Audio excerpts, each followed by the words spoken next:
Assalamualaikum warahmatullahi wabarakatuh. Perkenalkan, kami dari kelompok 4 dengan saya Cindy Ayu Lestari dan rekan saya Dinda Aulia. Dalam video presentasi materi kali ini, kami akan menyampaikan materi terkait layanan pembayaran digital dan e-wallet. Nah, akan ada 9 poin yang akan kami bahas. Jika teman-teman ingin tahu, teman-teman simak video ini ya.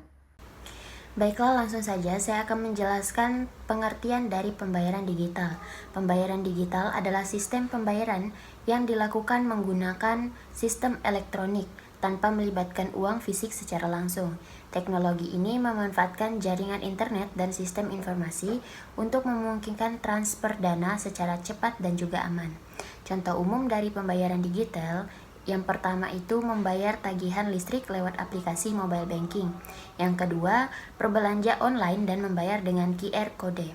Yang ketiga itu top up saldo e-wallet untuk digunakan di merchant offline. Selanjutnya ada di jenis-jenis pembayaran digital. Yang pertama itu internet banking. Internet banking adalah layanan perbankan yang dapat diakses melalui website resmi bank, memungkinkan pengguna melakukan transaksi seperti transfer dana, cek saldo, dan juga pembayaran tagihan. Yang kedua itu mobile banking. Mobile banking adalah aplikasi bank yang diunduh di smartphone. Fungsinya mirip dengan internet banking, namun lebih praktis dan juga fleksibel.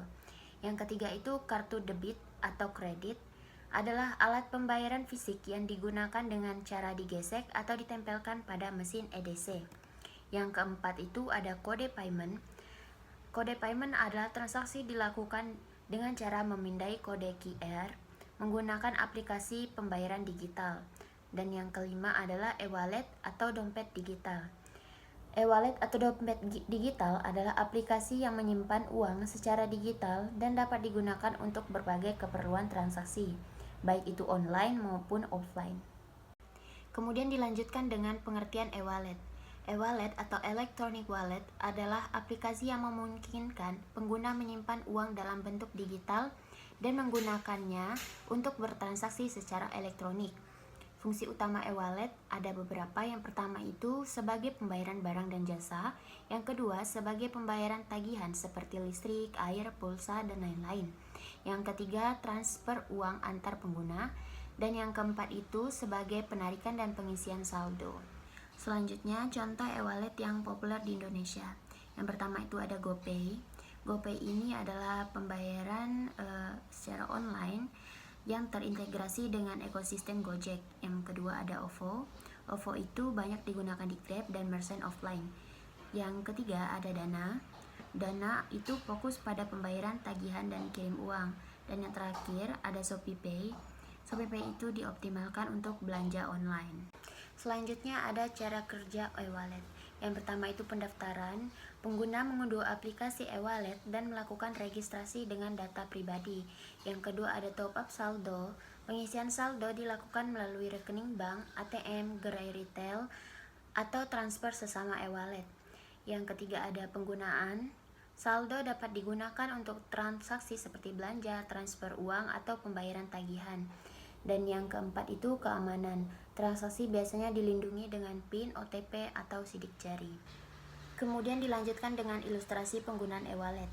Contoh kasus yang pertama, seorang mahasiswa membeli makan siang di kantin kampus. Ia cukup membuka aplikasi GoPay, memindai QR kode di kasir, dan kemudian transaksi pun selesai dalam hitungan detik tanpa perlu membawa dompet fisik.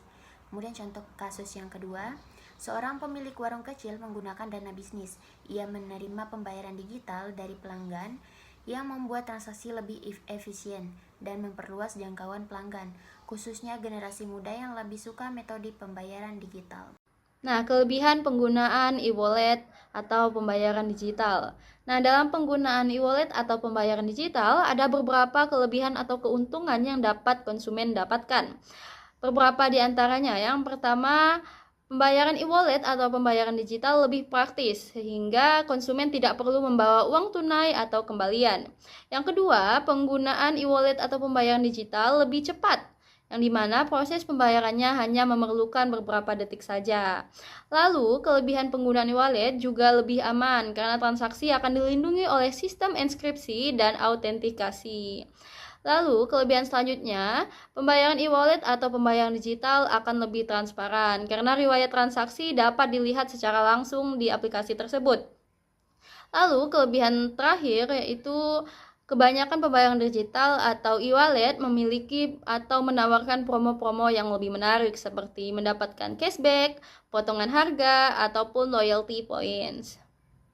Nah, selain kelebihan yang dimiliki oleh pembayaran digital atau e-wallet, pembayaran digital juga memiliki kekurangan dan risiko. Beberapa di antaranya adalah risiko ketergantungan teknologi. Nah, jika sarana pembayaran atau alat pembayaran tidak memiliki jaringan internet yang cukup atau baterainya tidak memadai, maka transaksi tidak dapat dilakukan.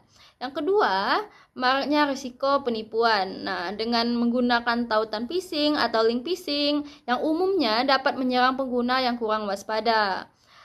Risiko selanjutnya adalah keterbatasan merchant. Karena tidak semua penjual, terutama di pedesaan, menerima pembayaran digital. Umumnya, merchant di daerah atau wilayah pedesaan masih menerima pembayaran secara tunai. Risiko terakhir adalah risiko adanya konsumerisme, di mana pelanggan atau pengguna akan lebih berperilaku konsumtif karena kemudahan bertransaksi yang dapat mendorong perilaku tersebut. Selanjutnya, dampak positif pembayaran digital terhadap UMKM. Nah, beberapa di antaranya yaitu yang pertama adalah digitalisasi transaksi. Dengan digitalisasi transaksi, UMKM merasa lebih praktis dibandingkan menggunakan uang tunai, seperti mudah dalam pencatatan keuangan atau transaksi keuangan. Yang kedua, dampak positifnya ialah meningkatkan akses pasar, yaitu dengan menjangkau generasi muda dengan penggunaan digital. Selanjutnya, dampak positifnya adalah memiliki promosi bersama antara e-wallet dengan penjual atau merchant-merchant tertentu. Biasanya e-wallet sering bekerja sama dengan UMKM untuk promosi dan diskon. Nah, contoh nyatanya seperti UMKM berupa warung kopi di kota kecil nih yang mulai menerima ShopeePay mengakui bahwa transaksi meningkat 20% karena pelanggan merasa lebih nyaman dan lebih sering mendapatkan cashback dengan menggunakan aplikasi e-wallet ShopeePay tersebut. Selanjutnya, regulasi dan keamanan pembayaran digital atau e-wallet. Nah, pembayaran digital ini diatur oleh Bank Indonesia sebagai otoritas moneter dan sistem pembayaran. Nah, pembayaran digital juga diawasi oleh OJK atau Otoritas Jasa Keuangan dalam aspek perlindungan konsumen dan keamanan transaksi. Nah, umumnya pada aplikasi pembayaran digital atau e-wallet memiliki fitur keamanan seperti PIN dan kode OTP, lalu autentifikasi biometrik seperti autentifikasi sidik jari dan pengenalan wajah, lalu juga memiliki inskripsi data dalam transaksi. Nah, berdasarkan 9 poin yang kami bahas terkait pembayaran digital dan e-wallet, dapat kami simpulkan bahwa layanan pembayaran digital dan e-wallet adalah inovasi yang merevolusi dunia keuangan modern. Nah, dengan memberikan berbagai manfaat dalam efisiensi, kenyamanan, dan keamanan. Namun, pengguna tetap harus waspada terhadap risiko digital. Nah, masa depan pembayaran semakin mengarah ke transaksi tanpa uang tunai dengan dukungan teknologi yang semakin canggih.